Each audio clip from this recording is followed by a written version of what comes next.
Immerse yourself in the enigmatic tale of Narakaasura, whose life was a paradox of piety and tyranny.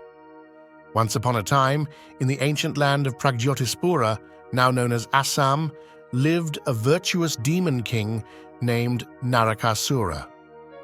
He was a towering figure known for his alternating deeds of kindness and cruelty. However, power eventually corrupted him, leading him to become a tyrant, feared by his subjects and even the gods. He perpetrated acts of terror, including the abduction of 16,100 daughters of the gods and the theft of the earrings of Aditi, the mother god of heaven, which further fueled the wrath of gods against him. However, the tale of Narakaasura is not just a story of power and corruption, but also one of retribution and justice. It serves as a timeless reminder that no one, not even a powerful demon king, can escape the consequences of their actions. As the saying goes, absolute power corrupts absolutely. This was certainly the case with Narakaasura, but first, let's delve into the backstory of Narakaasura.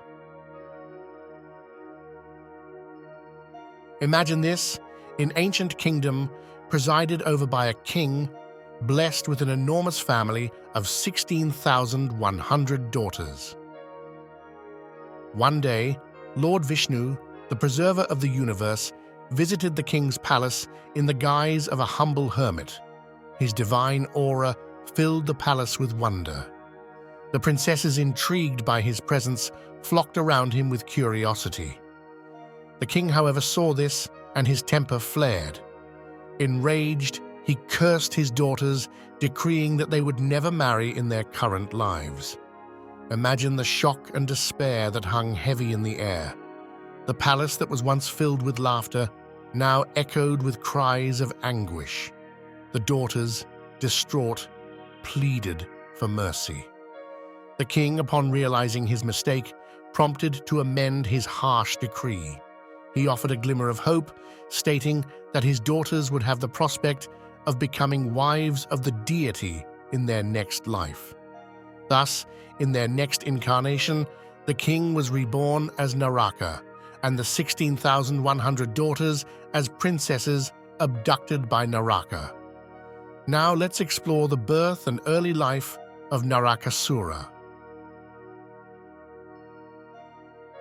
Naraka was born to Varaha, the third avatar of Vishnu, and goddess Bhumi, the embodiment of Mother Earth. At his birth, Bhumi obtained a boon from Vishnu, ensuring Naraka's immortality until she desired otherwise. Naraka's upbringing was under the careful guidance of Janak Raja, the ruler of Videha. As he grew, he displayed remarkable efficiency in a variety of fields, from knowledge and warfare to administration. He effortlessly outshone the other children of Janak Raja.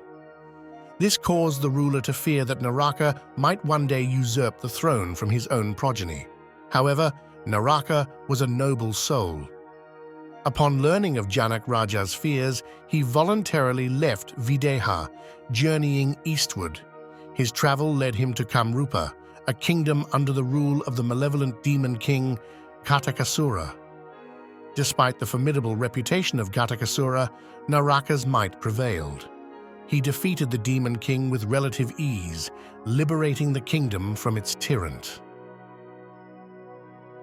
In the wake of his victory, he established a new dynasty, the Bhauma, or Asura dynasty. This marked the beginning of Naraka's reign. Now you might wonder, how did Naraka become Narakaasura, the demon king? Well, the answer lies in the company he kept. Initially, Naraka was a virtuous and capable ruler, but soon fell under the influence of a notorious demon named Banasura. Banasura was a contemporary ruler in the same region, known for his malevolent nature. Over time, Banasura's wickedness began to rub off Naraka. The demon's tales of power and conquest stirred something within Naraka, and an quenchless thirst for supremacy began to overshadow his virtuous nature. Naraka's transformation did not go unnoticed by his subjects. They began to whisper his new name in hushed tones, a name that reflected the monster their king had become. Thus, Naraka, a virtuous ruler, became Narakaasura, the demon king. Let's explore an intriguing event that further marked Narakaasura's downfall. One day, in the heart of Nilakal Hills, Narakaasura's eyes fell upon a princess of unparalleled beauty. This was no ordinary princess, but the divine goddess Kamakya herself. Consumed by desire and filled with lust, Narakaasura decided to win her over, not by charm or love, but by the might of his power. Proposing marriage to the goddess, he expected a quick acceptance, but goddess Kamakya, known for her wit and intelligence, put forth a condition. She would marry him only if he could build a staircase from the base of Nilakal Hill to her temple and a water tank atop the hill, all in a single night, before the break of dawn. Narakaasura accepted the challenge, and with his supernatural abilities, he began the colossal task. As night wore on, the staircase was taking form, and the water tank was shaping up. It seemed as though goddess Kamakya had underestimated the demon king's determination. However, as the news of Narakaasura's approaching victory reached goddess Kamakya, she hatched a cunning plan. Fearful of losing the challenge, she strangled a cock, forcing it to crow. The crowing of the cock echoed through the hills, symbolizing the arrival of dawn. Hearing this, Narakaasura believed that dawn had broken. Believing he had lost the challenge, he left the work unfinished. This incomplete staircase, a haunting remainder of his failure, is known today as the Mekalauja Path in the Nilakal Hills. Later, when the truth of the deception was revealed, Narakaasura was filled with fury and humiliation. In anger, he chased down the cock and slaughtered it in a single blow. The place where this incident took place is now known as Kukurakata, meaning slaughtering of the cock. Drunk on power, Narakaasura deemed himself invincible. He conquered all earthly kingdoms and set his sights on Swagaloka, heaven. Despite the valiant efforts of Indra, the king of heaven, Narakaasura overpowered Swagaloka, compelling Indra to flee. Narakaasura abducted 16,100 princesses and seized Aditi's earrings. Narakaasura's actions led Aditi to seek help from Satyabhama, the earthly incarnation of Bhumi and wife of Lord Krishna, for aid against Narakaasura. Satyabhama, upon learning of Narakaasura's atrocities, implored Krishna to wage a war against him. Thus, Lord Krishna with his wife Satyabhama assaulted Narakaasura's fortress, engaging in a fierce battle. Lord Krishna slew all allies of Narakaasura, including his furious general Mura. This earned him the epithet Murari, meaning the killer of Mura.